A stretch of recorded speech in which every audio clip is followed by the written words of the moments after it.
Hey, are you looking for this?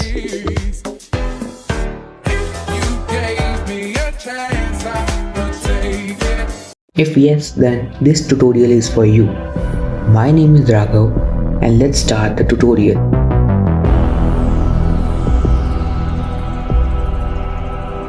First of all, import your clips into the Alight motion and add motion blur to it. This is optional, but you can also add tiles effect if necessary. After that, plot two key points on the clip at the opposite ends. Increase the distance between them by resizing the clip at either one of the two key points. Now pay attention. This is the most important step in this tutorial. Go on the graph icon, which is the second last icon on the left side of the interface. Plot this graph carefully, and that's it. But I know there are some of you who didn't fully understand what just happened here.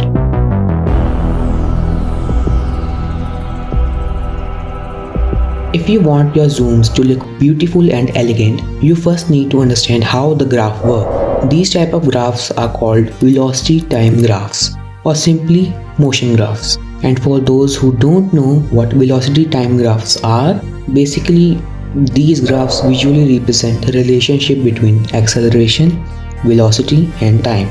Altering this graph will directly change the flow of motion in the clip. And if we increase the magnitude of displacement between two key points without increasing the time, the movement will be faster. In simple terms, if you will change the graph, the flow will be affected, and if you will change the distance, the speed will be affected.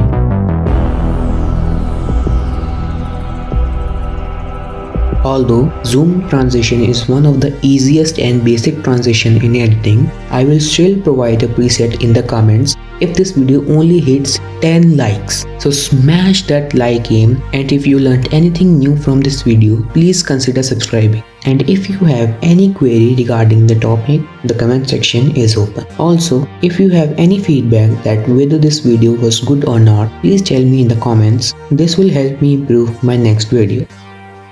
This is Scopes Troops, over and out.